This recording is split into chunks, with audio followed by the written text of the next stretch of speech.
ಎಲ್ಲರಿಗೂ ಹಾಯ್. ಓ ಮೈ ಗಾಡ್, ಅವಾಗಿಂದ ಕಾಯ್ತಾ ಇದೆ ನಾನು ಎಷ್ಟೊತ್ತಿಗೆ ಬರ್ತೀನಿ ಸ್ಟೇಜ್ ಮೇಲೆ ಅಂತ. ನೀವು ಕಾಯ್ತಾ ಇದ್ದೀರಾ? Thank you so much. And ಇವತ್ತು ಇಲ್ಲಿ ಬಂದಿರುವಂತಹ ಎಲ್ಲನ್ನ ಪ್ರೀತಿಯ ಮಾಧ್ಯಮ ಮಿತ್ರರಿಗೆ ಹಾಯ್. ಅಂಡ್ ಗೆಸ್ಟ್ ಗಳಾಗಿ ಬಂದಿರುವಂತಹ ಚೇತನ್ ಗೌಡ್ರಿಗೆ, ಶರವಣ ಸರ್ಗೆ, ಸಂಜಯ್ ಗೌಡ್ರಿಗೆ, ಜಗದೀಶ್ ಸರ್ಗೆ ತುಂಬಾ ತುಂಬಾ ಥ್ಯಾಂಕ್ಸ್. ನಿಮ್ಮ ಸಪೋರ್ಟ್ ನಮ್ಮ ಚಿತ್ರಕ್ಕೆ ಡೇ ಒನ್ ಇಂದನೂ ಇದೇ ರೀತಿ ಸಪೋರ್ಟ್ ಕೊಡ್ತಿದ್ದೀರಾ, ತುಂಬಾ ಥ್ಯಾಂಕ್ಸ್. ಅಂಡ್ ಟೆಕ್ನಿಷಿಯನ್ಸ್ ಬಗ್ಗೆ ಮಾತಾಡೋದಾದ್ರೆ ಸತೀಶ್ ಅವರು ಎಡಿಟರು, ಅಂಡ್ ಕಿರಣ್ ಅವರು ಡೈರೆಕ್ಟ್ ಮಾಡಿದ್ದಾರೆ, ನಮ್ಮ ನವರಸನ್ ಅವರು ಈ ಸಿನಿಮಾನ ಪ್ರೊಡ್ಯೂಸ್ ಮಾಡಿದ್ದಾರೆ. ಅಂಡ್ ನಮ್ಮ ಒಂದು ಈ ಸಿನಿಮಾಗೆ ಕಂಪ್ಲೀಟ್ ಆಗಿ ನಾನೇ ಮ್ಯೂಸಿಕ್ ಡೈರೆಕ್ಷನ್ ಮಾಡಿದೀನಿ. ಹಾಡುಗಳು ನೀವು ಕೇಳಿದಿರಾ, ಇಷ್ಟ ಆಯ್ತು ಅನ್ಸುತ್ತೆ. ಇವಾಗ ಟೈಟಲ್ ಸಾಂಗ್ ಕೇಳಿದಿರಾ, ಇಷ್ಟ ಆಯ್ತಾ ಎಲ್ಲಾರ್ಗು? Thank you. ಮೇ 9ನೇ ತಾರೀಕು ಸಿನಿಮಾ ರಿಲೀಸ್ ಆಗ್ತದೆ. ಅಂಡ್ ಅಪೂರ್ವ ಅವರು ನನ್ನ ಜೊತೆ ಸ್ಕ್ರೀನ್ ನ ಶೇರ್ ಮಾಡಿದ್ದಾರೆ. ಆಕ್ಚುಲಿ ನಾನು ಹೇಳ್ಬೇಕಂದ್ರೆ ಅವರು ನನಗಿಂತ ಸೀನಿಯರು, ಮುಂಚೆನೆ ಸಿನಿಮಾ ಮಾಡಿದ್ದಾರೆ. ನಾನು ಹೊಸಬ, ಇವಾಗ ಫಸ್ಟ್ ಟೈಮ್ ಸಿನಿಮಾ ಮಾಡ್ತಾ ಇರೋದು.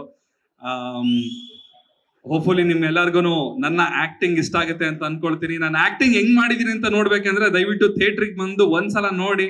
ನೀವು ಓಕೆ ಅಂತ ಹೇಳಿದ್ರೆ ಕಂಟಿನ್ಯೂ ಮಾಡ್ತೀನಿ, ಇಲ್ಲ ಅಂದ್ರೆ ಬೇಡ, ಮತ್ತೆ ಮಾಮೂಲಿ ನಾರ್ಮಲ್ ಮ್ಯೂಸಿಕ್. Thank you. ಅವಾಗಿಂದ ನೋಡ್ತಾ ಇದ್ದೀನಿ, ತುಂಬಾ ಬಿಸಿಲ್ ಹೊಡಿತಿದ್ದಾರೆ. Thank you. ಓಕೆ, ಇವಾಗ ಏನ್ ಮಾಡ್ಲಿ? ಇವಾಗ ಸಾಂಗ್ ಯಾವ ಸಾಂಗ್ ಆಡ್ಬೇಕು? ಎಲ್ಲಾದ್ರೂ ಪೆಗ್ಗಂತೂ ಒಂದು ಬಿಡಲ್ವಲ್ಲಪ್ಪ. ಓಕೆ, ಇವಾಗ ಸೂತ್ರಧಾರಿ ಸಿನಿಮಾದೇ ಒಂದು ಸಾಂಗ್ ಹಾಡ್ತೀನಿ, ಡ್ಯಾಶ್ ಮಾಡ್ಕೊಳ್ಳಿ. ಓಕೆನಾ? ಯಾರು ಡ್ಯಾನ್ಸ್ ಮಾಡ್ತೀರಾ ನನ್ನ ಜೊತೆ?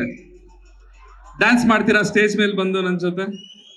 ಓಕೆ, ಸದ್ಯಕ್ಕೆ ನಮ್ಮ ಅಪೂರ್ವ ಅವರೇ ಇದ್ದಾರೆ, ಅವರೇ ಬರ್ಬೇಕು ಸ್ಟೇಜ್ ಮೇಲೆ. Please play the track.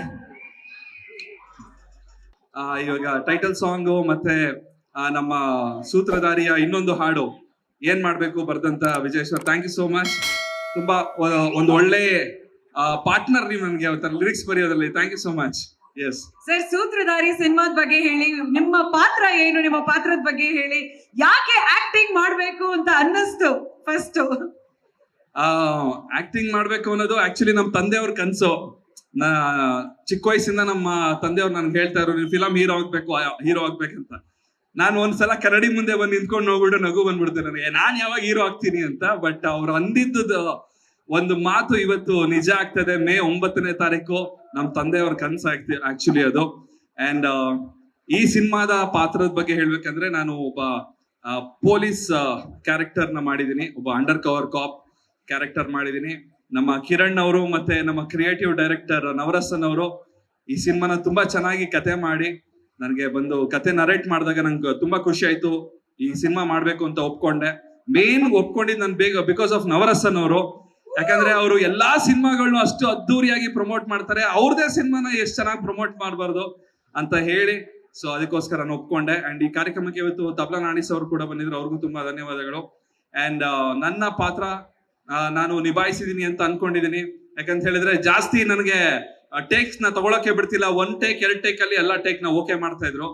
ನಿಜವಾಗ್ಲೂ ಚೆನ್ನಾಗಿ ಮಾಡಿದೀನ ಸರ್ ನಾನು. Thank you so much. Thank you. ದಯವಿಟ್ಟು ಮೇ 9ನೇ ತಾರೀಕು ಸಿನಿಮಾ ರಿಲೀಸ್ ಆಗ್ತದೆ. ಸಿನಿಮಾ ನೋಡಿ ನಿಮ್ಮ ಮನೆ ಹುಡುಗ ಚಂದನ್ ಶೆಟ್ಟಿಗೆ ಸಪೋರ್ಟ್ ಮಾಡಿ, ಅಷ್ಟೇ ಕೇಳ್ಕೊಳ್ತೀನಿ. Thank you so much. ಖಂಡಿತವಾಗ್ಲೂ ಸಪೋರ್ಟ್ ಮಾಡೇ ಮಾಡ್ತೀವಿ. And all the very best ನಿಮ್ಮ ಮೊದಲನೇ ಹೆಜ್ಜೆಗೆ Chandan. And all the very best Apoorva, ತುಂಬಾ ಚೆನ್ನಾಗಿ ಡಾನ್ಸ್ ಮಾಡಿದ್ರಿ ಇಬ್ರು. ಲೇಟೆಸ್ಟ್ ಹಾಗೂ ಇಂಟ್ರೆಸ್ಟಿಂಗ್ ಸುದ್ದಿಗಳಿಗಾಗಿ ಬಾಸ್ ಟಿವಿ ಕನ್ನಡ ಚಾನೆಲ್ನ ಸಬ್ಸ್ಕ್ರೈಬ್ ಮಾಡಿ, ಹಾಗೆಯೇ ಬೆಲ್ ಐಕಾನ್ ಪ್ರೆಸ್ ಮಾಡಿ. ಇದರ ಜೊತೆಗೆ ಫೇಸ್ಬುಕ್, ಇನ್ಸ್ಟಾಗ್ರಾಮ್, ಎಕ್ಸ್ ನಲ್ಲೂ ಮಿಸ್ ಮಾಡದೆ ಫಾಲೋ ಮಾಡಿ.